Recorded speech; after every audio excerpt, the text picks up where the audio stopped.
Hey, this is Peter with Coho Realty, and today we're talking about radon.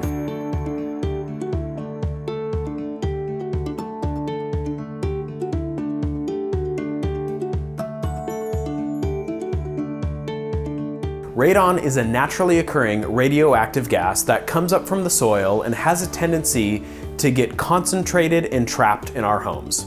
Our homes these days tend to be very well insulated and very well shut up to not let heat or cold out during summer or winter months. Because of this, radon tends to get trapped in our homes and can become concentrated to levels that are dangerous and toxic to humans. The problem with radon is it causes lung cancer, and in fact it's the second leading cause of lung cancer in the United States. 1 in every 6 homes in the US has dangerously high levels of radon. The United States Environmental Protection Agency actually has a benchmark for levels of radon in a home, and it's measured in something called picocuries per liter of air. The EPA says that if your home has a level of 4.0 picocuries per liter of air or higher, that you should have a radon mitigation system installed. You should talk with your home inspector about whether or not your home needs a radon mitigation system. Many people ask us whether or not they should have their home tested for radon during a home inspection. The answer is absolutely yes. You should have your home tested for radon. When you're scheduling your home inspection, you should discuss with your home inspector whether or not they offer radon testing, how much it costs to do so, and whether or not they can add that as part of the package for your home inspection.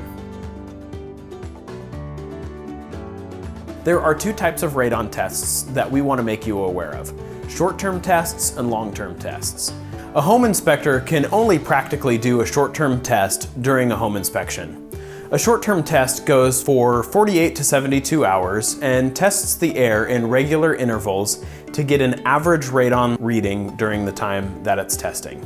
Because a short-term test is limited to 48 to 72 hours, it can only get radon readings for that period of time in which it's testing the property. Additionally, radon levels can fluctuate and can be abnormally high or abnormally low for a period of time. Because of this, you could hypothetically do a short-term test during a time where radon levels were abnormally low, giving you the false impression that the home does not have a radon problem when it actually does. Likewise, you could test it during a time where levels are abnormally high, giving you the false impression there's a worse problem than there actually is. Because of this, there's also long-term testing that you can do, and it's a great idea to consider doing both types of tests.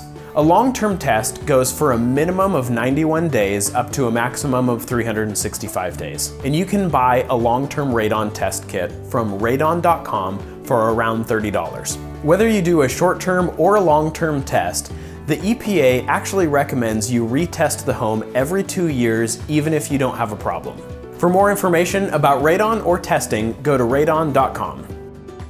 If you have more questions, feel free to call your realtor and we'd be happy to answer questions that you have. Bear in mind, we are not experts in this field, but rather we know some general information that can help you in making a decision on how to move forward. Thanks for watching. We'll see you on the next video.